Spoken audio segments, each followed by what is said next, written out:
के शिष्य सम्राट शोण।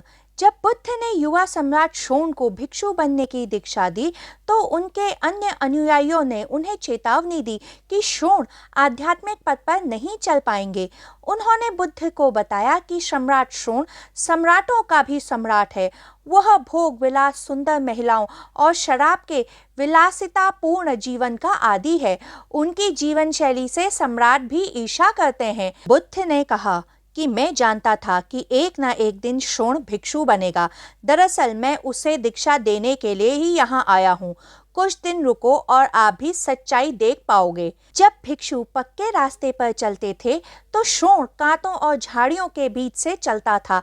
जब भिक्षु दिन में एक बार भोजन करते थे तो शोण 2 दिन में एक बार भोजन करता था। जब भिक्षु छाया में ध्यान करते थे तो शोण तपते सूर्य के नीचे ध्यान करता था।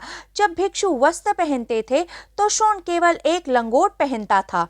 6 महीने की अवधि में एक सुंदर सुगठित सम्राट से वह एक हड्डियों का ढांचा बन गया था। इसलिए अन्य भिक्षुओं को शोण के जीवन के बारे में चिंता हुई और उन्होंने बुद्ध से अनुरोध किया कि वे उनसे बात करें। बुद्ध जानते थे कि शोण अति का जीवन जीने का आदी था क्योंकि वह सम्राटों का सम्राट था।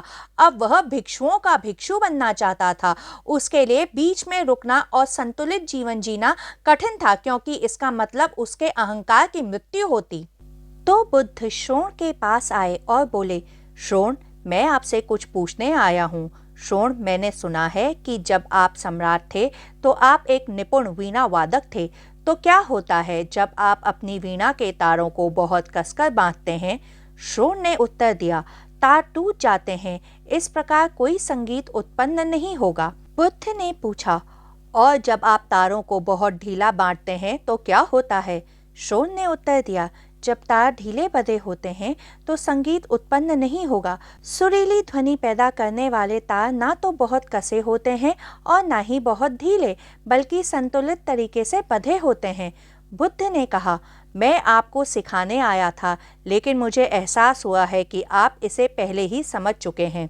जो नियम आप वीणा से भावपूर्ण संगीत उत्पन्न करने के लिए लागू करते हैं, वही नियम जीवन की वीणा से भावपूर्ण संगीत उत्पन्न करने के लिए भी लागू होता है।